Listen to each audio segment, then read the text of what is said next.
Subscribe to my channel by pressing red button and click on the bell icon for notification of latest updates.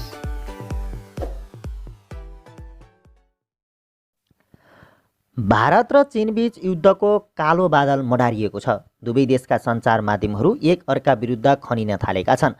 सम्भावित तनावलाई दृष्टिगत गर्दा आन्तरिक तयारी समेत गर्न थालेका छन्। भारतीय सेनापति एमएम नरवाणेले चीनका नाम नलिई केही दिनअघि दिएको कडा अभिव्यक्तिले पनि तनाव बढेको सङ्केत गरेको थियो।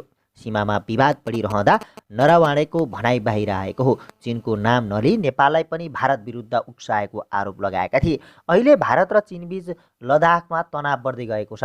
चीन र भारत दुवैले सीमा क्षेत्रमा पूर्वाधार निर्माणलाई गति दिएपछि सैन्य उपस्थिति बढाएका हुन्। चीनले लद्दाख नजिकै हवाई केन्द्र विस्तार गरेको सेटेलाइट तस्बिरले देखाएको भारतीय सञ्चार माध्यमले जनाएका छन्। सैन्य उपस्थिति पनि बढाएको उल्लेख गरेको छ।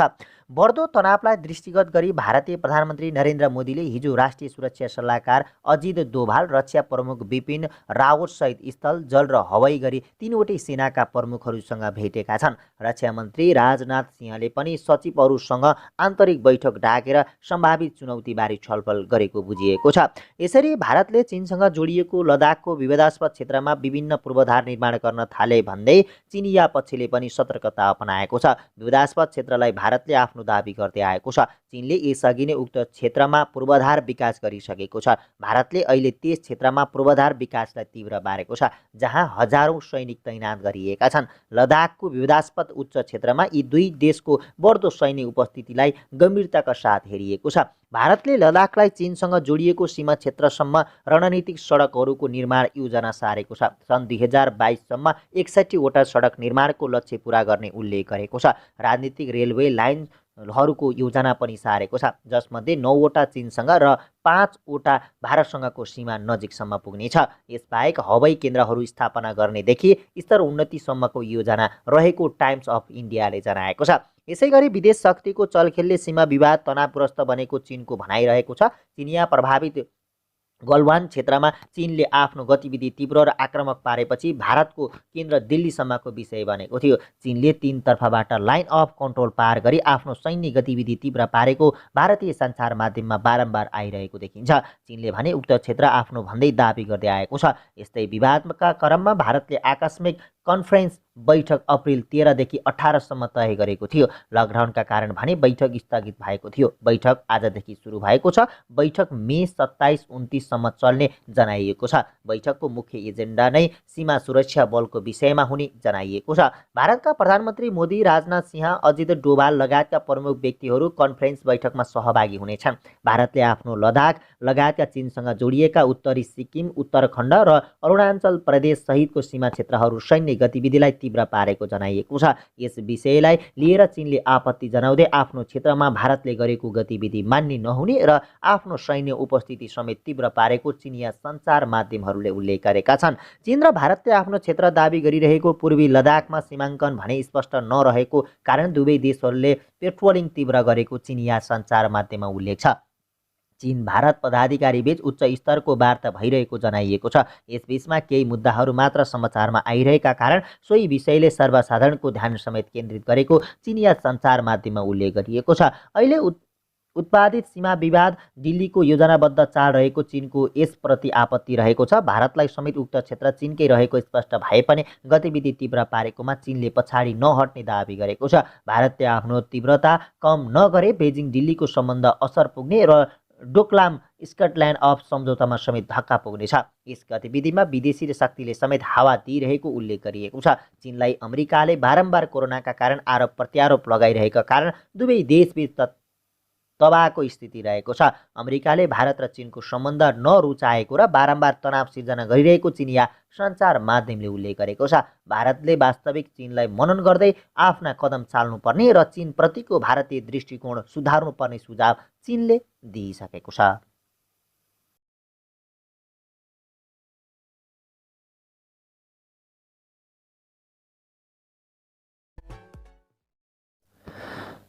पाकिस्तानका प्रधानमन्त्री इमरान खानले भारतीय प्रधानमन्त्री नरेन्द्र मोदीको विस्तारवादी नीतिका कारण नेपाल भारतबीच सीमा विवाद भएको आरोप लगाएका छन्।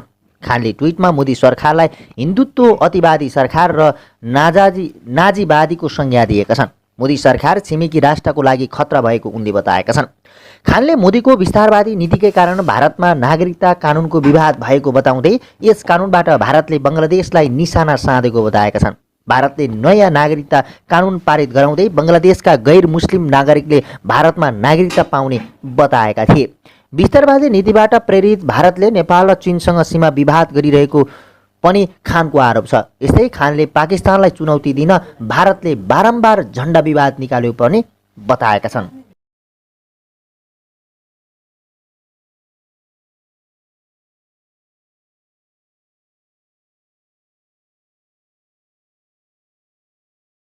बाह्र बसेको प्रतिनिधि सभा बैठकमा बोल्ने अधिकांश सांसदहरूले पश्चिम रुकुमको चौरजहारीमा गत शनिबार भएको हत्या घटनाको अनुसन्धान गर्न संसदीय विशेष छानबिन समिति गठनको माग गरे। तर सभामुख अग्नि सापकोटाले सुनेको नसुने गरे।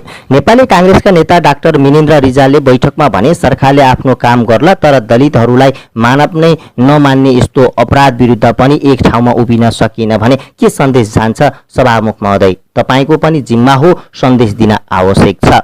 डाक्टर रिजालले जस्तै सांसदहरू मीनबहादुर विश्वकर्मा, बालकृष्ण खाँड, लक्ष्मी परियार, पार्वती कुमारी विसुङखे, विमला विकास, सुजाता परियार, खगराज अधिकारी, शरद सिंह भण्डारी, अमरेश कुमार सिंह, मानबहादुर विक, आशा कुमारी विक, निरादेवी जैरू, विमला विश्वकर्मा, प्रकाश रसाइली, देवेन्द्र राज कणेल लगायतले संसदीय छानबिन समिति गठन गर्नुपर्ने माग राखे। जाजरकोटको भेरी नगरपालिकाका नवराज विक, टिकाराम नेपाली र गणेश बुढाको हत्या तथा लोकेन्द्र सुनार, सञ्जु विक र गोविन्द साई बेपत्ता घटनामा संसदीय छानबिन समिति गठन हुन सकेन। अर्थात् संसदलाई यो घटना छानबिन हुनुपर्ने गरेको गम्भीर नै लागेन। संसदीय छानबिन समिति गठन नगर्नुले मानवता विरुद्धको यस्ता अपराधमा पनि संसद कति गम्भीर छैन भन्ने सन्देश गएको छ। राष्ट्रिय जनमोर्चाका अध्यक्ष चित्रबहादुर केसी भन्छन्, संसदमा सबै पार्टी हुने भएकाले सरकारले गठन गर्ने समिति भन्दा संसदीय विशेष छानबिन समिति धेरै प्रभावकारी मानिन्छ। बैठकमा गृहमन्त्री रामबहादुर थापा बादलले मन्त्रालयका सहसचिवको नेतृत्वमा छानबिन समिति गठन भएको जानकारी गराएका थिए। तर सांसदहरूले सरकारले गठन गरेको समितिले मात्रै नपुग्ने बताए। मन्त्रालय स्तरीय समिति गठन गरेर हुँदैन, संसदीय छानबिन समिति नै चाहिन्छ, सांसद रामबहादुर विष्टले बैठकमा भने। 4 वर्ष पहिले अन्तर्जातीय विवाह गरेको निहुमा काभ्रे 5 खालका अजित मिजारको हत्या भयो। 2073 असार 30 गते अजितको शव धादिङको गजुरी खोलामा फेला पर्यो। अजितको हत्यारालाई जोगाउन प्रहरीले गलत रिपोर्ट बनाएको अनुसन्धानमा खुल्यो र यो खुलासा गरेको थियो संसदको सामाजिक न्याय तथा मानव अधिकार समिति अन्तर्गतको उपसमितिले। हत्यारालाई उन्मुक्ति दिन सपनै नचिरे अजितले आत्महत्या गरेको भनेर प्रहरीले पोस्टमार्टमको झुटो रिपोर्ट बनाउन लगाएको उपसमितिको प्रतिवेदनमा उल्लेख छ। संसदीय छानबिन कति महत्त्वपूर्ण हुन्छ भन्ने यो उदाहरणले पनि देखाउँछ। जनमोर्चा अध्यक्ष चित्र केसी भन्छन्, संसदीय छानबिन समितिमा पछि अर्को महत्त्वपूर्ण कुरा भनेको प्रतिवेदन कार्यान्वयन पनि हो।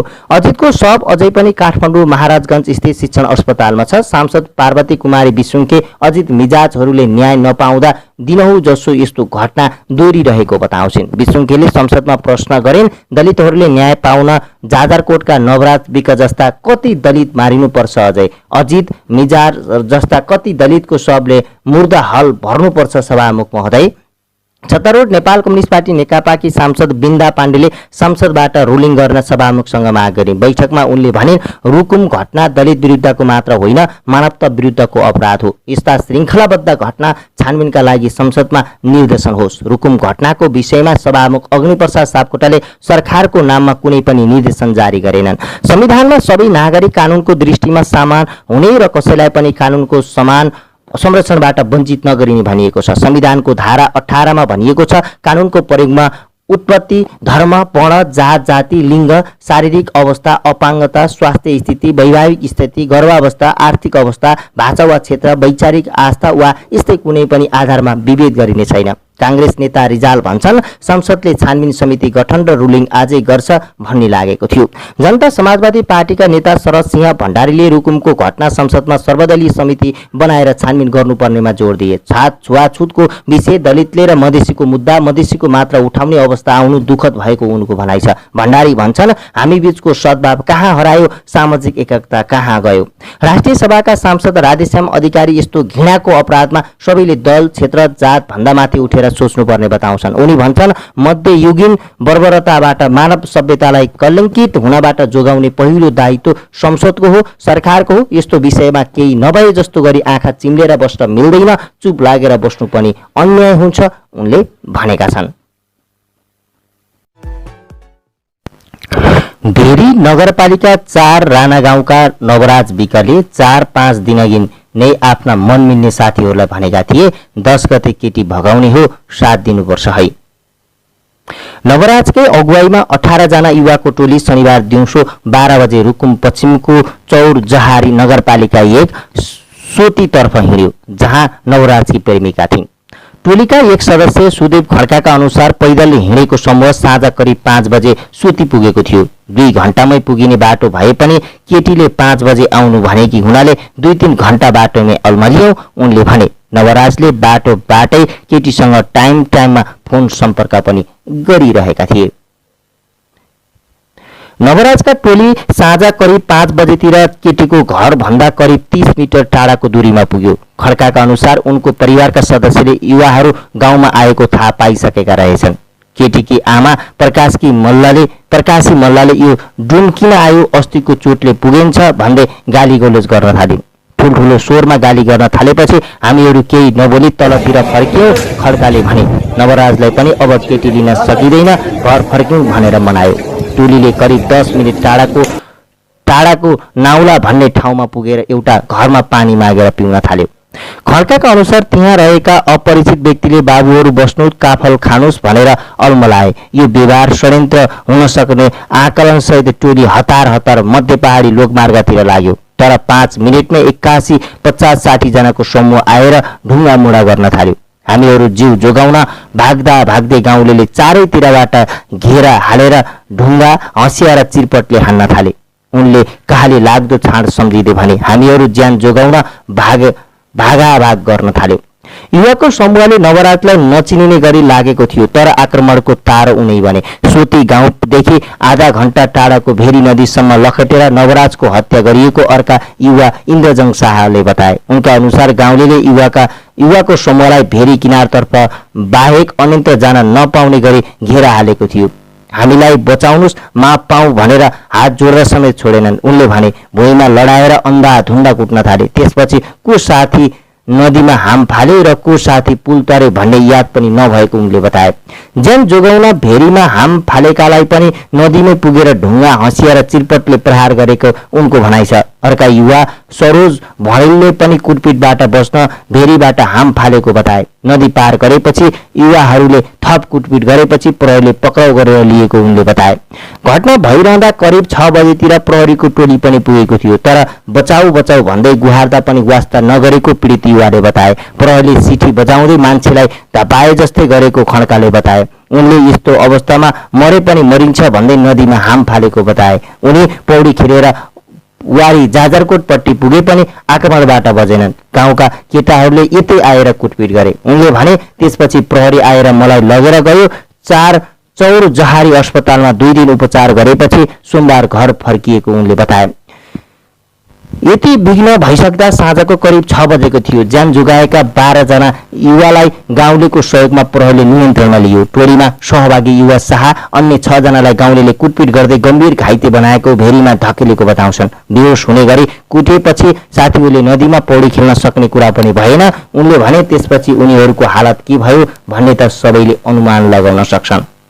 भेरीमा बेपत्ता भएका 6 जना मध्ये 3 जनाको शव नदी किनारमा भेटिएको छ। भेरी नगरपालिका 4 का नवराज सहित सोही ठाउँमा गणेश बुढा र पश्चिम रुकुमको चौरजहारी नगरपालिका 1 का टिकाराम सुनारको शव फेला परेको प्रहरीले जनाएको छ। अन्य 3 जनाको खोजी कार्य जारी रहेको जाजरकोटका प्रहरी प्रमुख डीएसपी किशोर कुमार श्रेष्ठले बताए। उनका अनुसार बेपत्ता हुनेमा भेरी नगरपालिका 11 का लोकेन्द्र सुनार, गोविन्द साई र वडा नम्बर 4 का सन्दीप विक रहेका छन्। घटनामा संलग्न भएको भन्दै जाजरकोट जिल्ला प्रहरी कार्यालयमा 12 जना विरुद्ध किटानी जारी दर्ता भएको छ। 17 वर्षीय केटी, उनका बुबा वीरबहादुर मल्ल, आमा प्रकाशी मल्ल, चौरजहारी नगरपालिका 8 का वडा अध्यक्ष डम्बर बहादुर मल्ल र सोही गाउँका डिल्ली मल्ल सन्तोष मल्ल, तुलबहादुर मल्ल, मानबहादुर मल्ल, रमेश मल्ल लगायतका 12 जना विरुद्ध किटानी जारी दर्ता भएको जाजरकोटका डीएसपी किशोर कुमार श्रेष्ठले बताए। घटनामा संलग्न सबैलाई पश्चिम रुकुम प्रहरीले नियन्त्रणमा लिइसकेको उनको भनाइ छ। पीडित परिवारका सदस्यले घटनाको अनुसन्धान जाजरकोट प्रहरीले गर्नुपर्ने र यहीको अदालतमा मुद्दा दायर गर्नुपर्ने माग गरेर सबको पोस्टमार्टम गर्न मानेका छैनन्। उनले भने तर घटना रुकुम पश्चिममा भएकाले के गर्ने भन्ने बारे हामीले छलफल गरिरहेका छौं, उनले भनेका छन्। Subscribe to my channel by pressing red button and click on the bell icon for notification of latest updates.